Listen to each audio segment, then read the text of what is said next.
அதிசயங்கள் செய்கிறவர் நம் அருகில் இருக்கிறார்.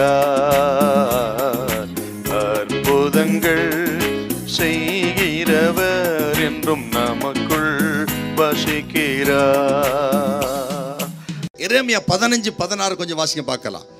உம்முடைய வார்த்தைகள் கிடைத்தவுடனே, உமது வார்த்தைகள் கிடைத்தவுடனே அவைகளை உட்கொண்டே, அவைகளை நான் உட்கொண்டேன். உம்முடைய வார்த்தைகள் எனக்கு சந்தோஷமும், உமது வார்த்தைகள் எனக்கு சந்தோஷமும், என் இருதயத்துக்கு மகிழ்ச்சியமாயிருந்தது. ஆக உமது வார்த்தை.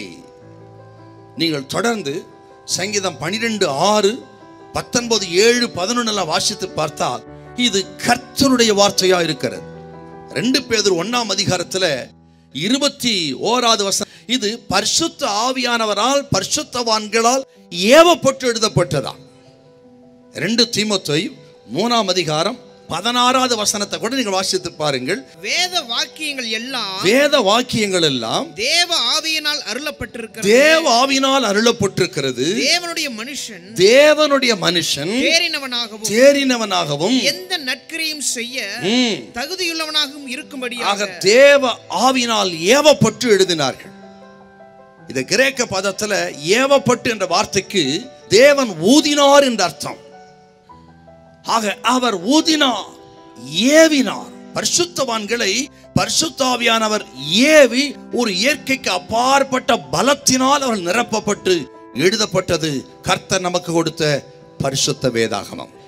ஆண்டவர் தம்மை இந்த வேத வசனத்தின் மூலமாகத்தான் வெளிப்படுத்தி இருக்கிறார். ஆண்டவர் ஒருவரும் காணக்கூடாதவர், கண்டிராதவர், ஒளியிலே வாசமாய் இருக்கிற தேவன். அவர் ஒருவரும் கண்டதில்லை. ஆனால் அவர் தம்மை எப்படி வெளிப்படுத்தினாரா? பழைய ஏற்பாட்டு காலத்துல தீர்க்கதரிசிகள் மூலமாக வெளிப்படுத்தினார். புதிய ஏற்பாட்டிலே குமாரனாகிய இயேசுவின் மூலம் தம்மை வெளிப்படுத்தினார். இந்த பரிசுத்த வேதாகமம் என்பது ஒரு சாதாரணமான புத்தகம் அல்ல, ஒரு அசாதாரணமான புத்தகம். ஏனென்று கேட்டால் இந்த புத்தகத்தை வாசிக்க ஆரம்பிக்கும் பொழுது அதை தெரிந்து கொள்வார்கள், இது எவ்வளவு விலையேற பெற்றது, வல்லமையான புத்தகம் என்று வாசிக்கிறவர்கள் வாசிக்க ஆரம்பித்த உடனே தெரிந்து கொள்வார்கள். இது ஒரு விசேஷமான புத்தகம், அற்புதமான புத்தகம், மனுஷனை மாற்றக்கூடிய புத்தகம், சுகம் கொடுக்கக்கூடிய புத்தகம், பரம ராஜ்யத்தை அடைய பண்ணுவதற்கு வழிகாட்டுகிற புத்தகம். இந்த புத்தகம் அது ஒளியாய் இருக்கிறது, வெளிச்சமாய் இருக்கிறது. யாரெல்லாம் இருளுக்குள்ளே இருக்கிறார்களோ அவர்கள் வாசிக்கும் பொழுது இருளை விட்டு வெளியே வந்து, அந்தகாரத்தை விட்டு வெளியே வந்து வெளிச்சத்தின் பிள்ளைகளாகி அவர்கள் வாழ்க்கை மாறுகிறது, எதிர்காலம் மாறுகிறது. அவர்கள் அநேகருக்கு ஆசீர்வாதமாய் இருக்கிறார்கள். இந்த வேதாகமம் மனிதனை மாற்றுகிற புத்தகம், வாழ்க்கையை மாற்றுகிற புத்தகம், உலகத்தை தலைகளை புரட்டி போட்ட ஒரே புத்தகம் அப்பன் இயேசு பரிசுத்த வேதாகமம். ஹல்லேலூயா, ஹல்லேலூயா.